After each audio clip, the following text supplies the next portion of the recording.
Okay बेटा, आज हमने स्टार्ट करना है स्टेट्स ऑफ मैटर। इसकी हमने रिवीजन स्टार्ट करनी है। ठीक है, स्टेट्स ऑफ मैटर। यहां से हम सब लोगों को पता है कि जो मैटर होता है ना, that is made up of tiny particles. और ये पार्टिकल्स जो हैं हर वक्त कांस्टेंट रैंडम मोशन में होते हैं। Matter is made up of tiny particles. Particles is a very broad term. Particles में आपके एटम्स भी आते हैं, मॉलिक्यूल्स भी आते हैं, आयंस भी आते हैं, इलेक्ट्रॉन्स, प्रोटॉन, न्यूट्रॉन्स, इन सब को हम पार्टिकल्स बोलते हैं। ठीक है, और फिर उसके बाद क्या होता है? The particles are in constant random motion. अगर हर वक्त पार्टिकल्स जो हैं वो थोड़ी बहुत हरकत करते रहते हैं, are in constant random motion, this one. ठीक, ओके। उसके बाद जो आपके पार्टिकल्स हैं they make the state of matter. Different आपके पास थ्री स्टेट्स ऑफ मैटर हैं बेसिकली। जो हमने डिस्कस करनी है उसमें आपके पास आ जाते हैं सॉलिड, लिक्विड्स एंड गैसेस। ठीक है, states of matter are interconvertible. इसका मतलब ये है कि हम सॉलिड्स को लिक्विड में चेंज कर सकते हैं, लिक्विड को गैस में चेंज कर सकते हैं, फिर इसी तरह गैस को लिक्विड में और लिक्विड को सॉलिड में चेंज कर सकते हैं। ठीक हो गया? अच्छा, अब होता क्या है हमारे पास? मोस्टली ऐसा होता है कि अगर आपने कहीं से गुजरना हो, जैसे हम डेली रोज नॉर्मली आम हालात में हम वॉक करते हैं, चलते फिरते हैं, और हमारे अराउंड एयर होती है, तो आप देखो कि हम कितना इजीली एयर में से पास थ्रू करते हैं। ठीक, अब देख लें कि एयर का मटेरियल कैसा होता है, एयर का मैटर कैसा होता है, कि उसके स्पेसेस होती हैं पार्टिकल्स के दरमियान, जिसकी वजह से हम उसमें से आराम से मूव करते हैं। ठीक, लेकिन अगर यही हमने वाटर में मूव करना हो, तो वाटर में मूव करने के लिए हमें थोड़ी मेहनत ज्यादा करनी पड़ती है। वाटर में मूव करने के लिए हमें एक तो स्विमिंग करनी पड़ती है, स्विमिंग में हमारी एनर्जी ज्यादा लगती है, फोर्स ज्यादा लगती है। वाटर में मूव करना डिफिकल्ट है। हाँ, अगर शैलो वाटर है तो उसमें भी आप देखोगे कि उसमें भी चलना हमारे लिए कोई बहुत फिजिबल नहीं होता। फिर कोई सॉलिड आ जाता है, यानी कि हम वाटर में से भी चलें पास कर जाते हैं, लेकिन अगर आपके सामने कोई सॉलिड ब्रिक आ जाती है, ब्रिक की वॉल आ जाती है, तो क्या हम उसमें से पास कर जाते हैं? नहीं कर सकते, क्योंकि अब उसके पार्टिकल जो हैं वो एक दूसरे के बहुत करीब हैं। तो सॉलिड्स, लिक्विड्स, गैसेस, ये तीनों स्टेट्स जो हैं आपके पार्टिकल्स के डिफरेंट प्रॉपर्टीज के कॉम्बिनेशन से बनती हैं। ठीक हो गया? ओके, अब जैसे हम देख लेते हैं कि सॉलिड्स, लिक्विड, गैसेस की क्या प्रॉपर्टीज हो सकती हैं। एक तो होंगी आपकी general properties, properties of solids, liquids and gases. अलग अलग लिखते हैं उनको। ठीक है, सॉलिड्स, लिक्विड्स एंड गैसेस। सबसे पहले हम देखते हैं इनकी शेप। ये जनरल प्रॉपर्टीज में आती हैं। आपकी शेप हो गया, आपका आपका वॉल्यूम हो गया, आपकी कंप्रेसिबिलिटी हो गई। ये सब इसकी जनरल प्रॉपर्टीज में आ जाती हैं, जिसकी वजह से हम कह लेते हैं कि आपकी ये स्टेट जो है सॉलिड है, लिक्विड है या गैस है। किसी भी चीज को देख के हम अंदाजा लगा लेते हैं ना, ये सॉलिड होगी। जस्ट लाइक के टेबल, कोई वुडन टेबल है वो सॉलिड होगा। वाटर हर वक्त आपके पास होता है, आपकी वाटर बॉटल में लिक्विड होता है, आपकी इंक लिक्विड होती है। ठीक है, और आपके अराउंड एयर तो हर वक्त ही मौजूद होती है, जिसको हम ब्रीद इन भी करते हैं। तो वो ये सारी नॉर्मल प्रॉपर्टीज जो हैं आपको एक फौरन से आपको स्टेट ऑफ मैटर आइडेंटिफाई करने में हेल्प करती हैं। तो सॉलिड्स की शेप कैसी होती है? फिक्स्ड। और वॉल्यूम, लिक्विड्स की शेप कैसी होती है? Not fixed. और गैसेस की शेप कैसी होती है? That is also not fixed. ठीक है, इट्स लाइक दिस। वॉल्यूम क्या होता है? सॉलिड्स का फिक्स्ड होता है। लिक्विड्स का क्या होता है? फिक्स्ड होता है। ठीक है, और गैसेस का क्या होता है? नॉट फिक्स्ड होता है। ये आप देख सकते हैं, गैसेस जो हैं जितना भी आपका कंटेनर होगा उसमें फैल जाएंगी, जबकि लिक्विड्स में ऐसा नहीं होता। लिक्विड्स में अगर आप एक ग्लास पानी एक जग में डाल देते हैं तो आपका जग भरेगा नहीं। ठीक है, जिससे ये पता चलता है कि आपके जो लिक्विड्स हैं उनका वॉल्यूम फिक्स होता है। सॉलिड्स आर नॉन कंप्रेसिबल, क्योंकि इनके पार्टिकल्स के दरमियान स्पेसेस नहीं होती। Non compressible, even liquids are also non compressible. इनको भी हम नॉन कंप्रेसिबल लिखते हैं, कहते हैं, बल्कि लिखते भी हैं, कहते भी हैं। And the gases are compressible. कुछ सॉलिड्स ऐसे होते हैं जो कंप्रेस हो सकते हैं, जस्ट लाइक स्पंज। ठीक है, उनको हम कंप्रेस कर सकते हैं, लेकिन वो दोबारा वापस अपनी जगह पे आ जाते हैं, क्योंकि वो एयर जो है दोबारा उन पार्टिकल्स के दरमियान फिल हो जाती है। तो इसी तरह से आपके जो एयर पार्टिकल्स हैं, गैस पार्टिकल्स हैं बेसिकली, उनके दरमियान बहुत ज़्यादा स्पेस होती है। तो आप जब उसके ऊपर फोर्स अप्लाई करते हैं या प्रेशर अप्लाई करते हैं तो पार्टिकल्स एक दूसरे के करीब आ जाते हैं, क्योंकि उनमें से जो एयर स्पेसेस होती हैं वो निकल जाती हैं, या एयर जो होती है वो उसमें से बाहर निकल जाती है। तो ये जनरल आपके पास प्रॉपर्टीज हैं आपकी सॉलिड्स, लिक्विड्स और गैसेस की। इसके बाद अगर हम देखें, according to the kinetic particle theory, हमने जो चीजें देखनी है उसमें काइनेटिक पार्टिकल थ्योरी वही है जो मैंने ऊपर 3 पॉइंट्स लिखे हैं। Basically they are kinetic particle theory. थोड़ा सा डीप जाएंगे हम, जो है वो थोड़ा सा यू कह लें कि माइक्रोस्कोपिक लेवल पे देखेंगे तो यही सॉलिड जो है, अब हम इसको इसकी अरेंजमेंट ऑफ पार्टिकल्स के हिसाब से देखेंगे कि सॉलिड्स में अरेंजमेंट ऑफ पार्टिकल्स कैसी होती है। अरेंजमेंट ऑफ पार्टिकल्स, ठीक है, कैसी होगी? ऑब्वियसली लिक्विड्स में जो है वो इरेगुलर होती है, जबकि आपकी सॉलिड्स में आपकी जो अरेंजमेंट है दैट इज रेगुलर अरेंजमेंट। ठीक है, दूसरे आप इसमें लिख सकते हैं टाइटली पैक्ड। टाइटली पैक्ड, ठीक है। ये कुछ टर्म्स हैं जो आपने इंपॉर्टेंटली उसी तरह ही लिखनी है, क्योंकि इनमें फिर आगे पीछे करने की गुंजाइश आपके पास नहीं होती, इसलिए इन टर्म्स को और इसको ध्यान से आपने लिखना है। ये आपको टेबल फॉर्म में भी आ सकती हैं प्रॉपर्टीज, और ये आपसे वैसे भी पूछी जा सकती हैं। डिस्क्रिप्टिव फॉर्म में क्वेश्चन आ जाता है, जैसे फॉर एग्जांपल आपको कोई सॉलिड देते हैं वो, और उसमें कहते हैं कि जी अरेंजमेंट ऑफ पार्टिकल्स बताएं या मूवमेंट ऑफ पार्टिकल्स बताएं। तो लिक्विड्स में जो अरेंजमेंट होती है दैट इज इरेगुलर और रैंडम। इरेगुलर और रैंडम दोनों ही आप इसमें बोल सकते हैं। और जो पार्टिकल्स की गैसेस में अरेंजमेंट होती है that is also far apart, widely spaced, and obviously it's random also. ठीक है, तो this is how we define the arrangement of particles in gases. उसके बाद जो सेकेंड प्रॉपर्टी आती है आपकी, that is the motion of particles और मूवमेंट ऑफ पार्टिकल्स। ठीक है, आपको पता है कि सॉलिड्स में सबसे कम मूवमेंट होती है पार्टिकल्स की। तो ये क्या करते हैं? Just vibrate and rotate at fix positions. Just vibrate and rotate at fix positions. वो अपनी जगह नहीं छोड़ते। At fixed positions, just like springs.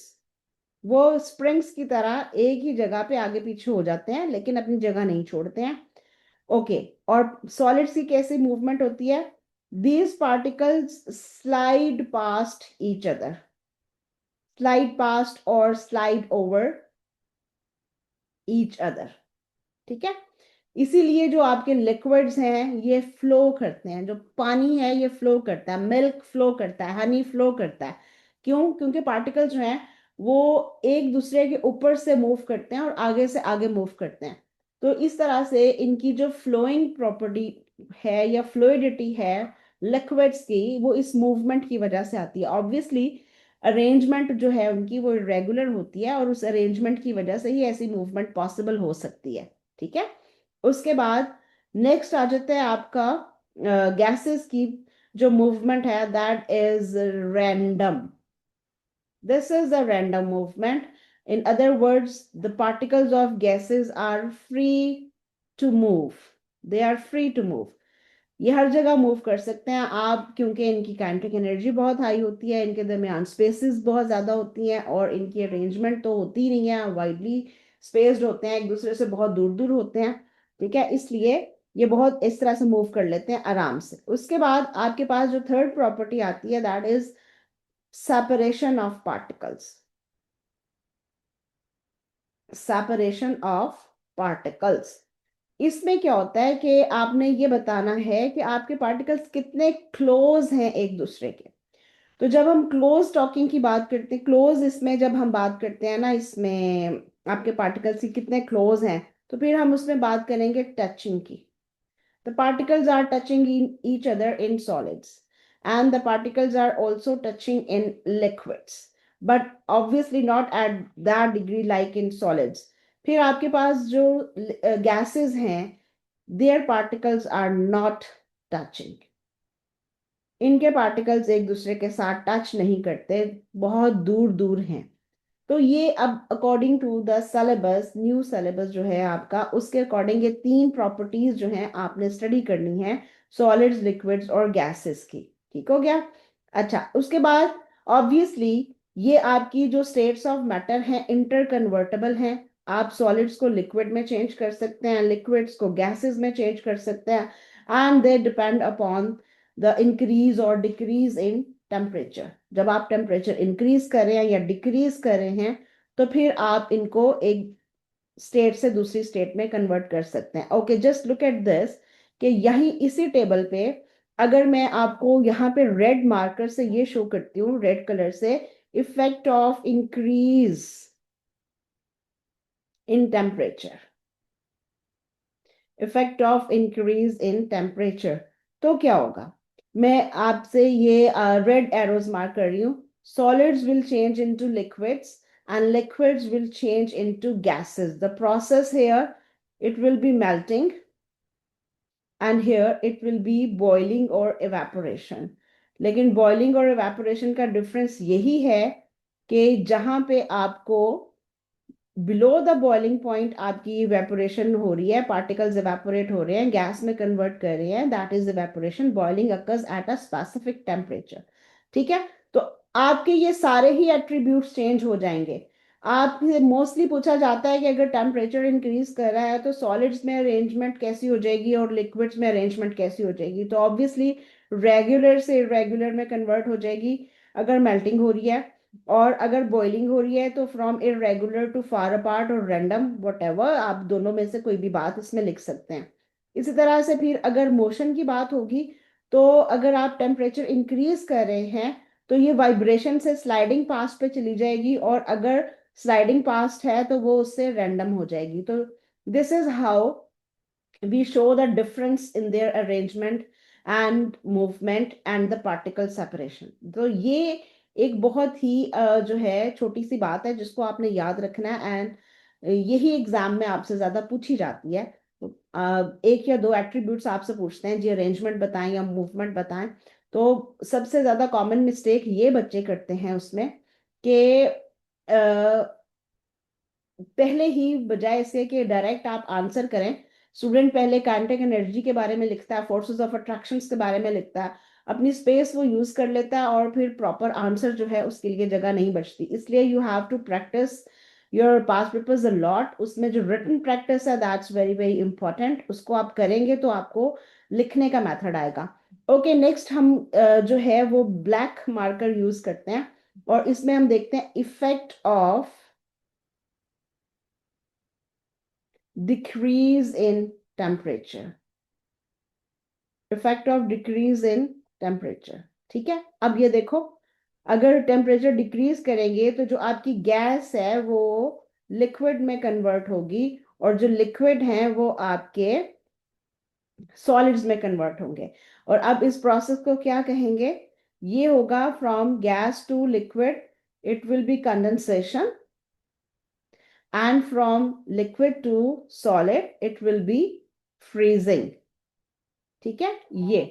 और इसमें क्या होता है कि आप लोग जो हैं इसको गौर से देखें कि जैसे ही हम टेम्परेचर चेंज करते हैं आपकी मूवमेंट और अरेंजमेंट और आपकी सेपरेशन सारी चेंज हो जाती है।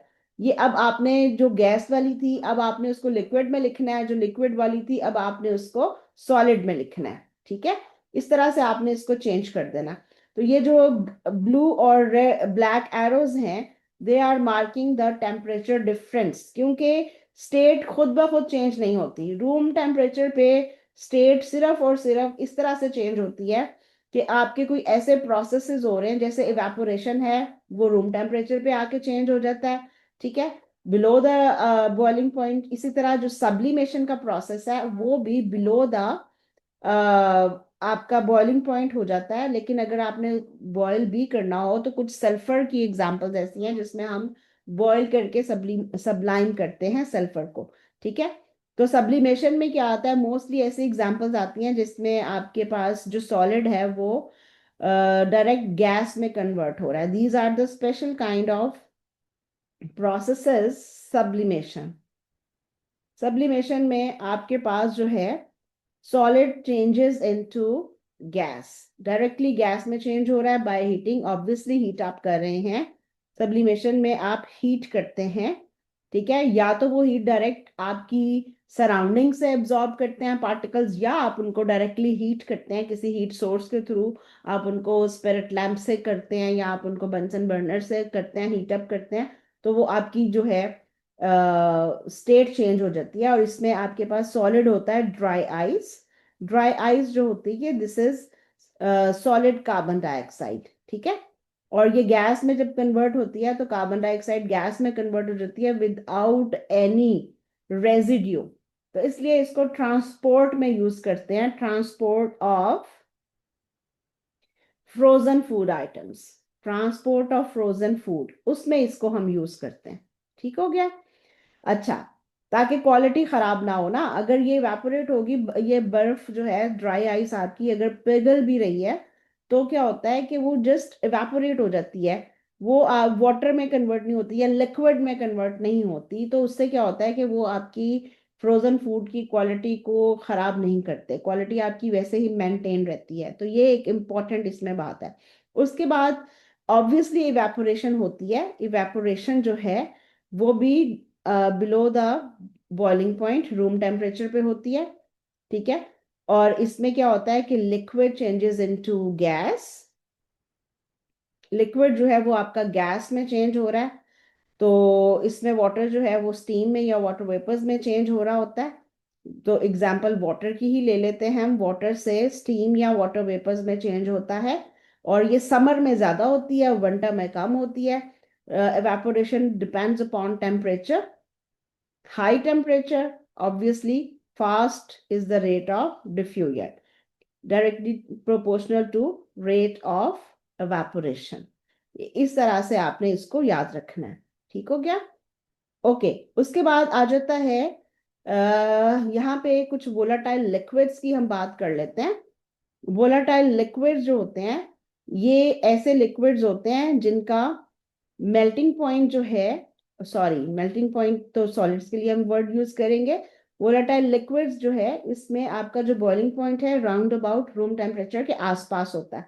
ठीक है, तो ये इवेपोरेट करते हैं at room temperature, evaporate at room temperature, इस तरह से।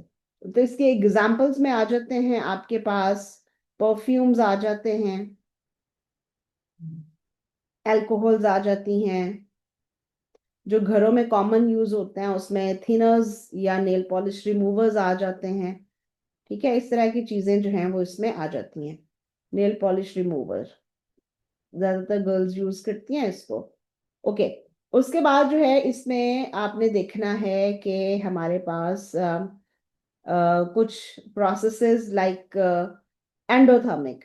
एंडोथर्मिक वो प्रोसेसेस हैं जो हीट एब्जॉर्ब करते हैं। अब इसमें आपके पास चार प्रोसेसेस आते हैं। एंडोथर्मिक एब्जॉर्ब हीट,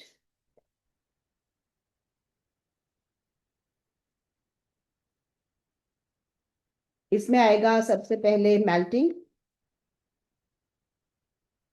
फिर आएगा आपका बॉइलिंग, फिर आपका आएगा इवापोरेशन,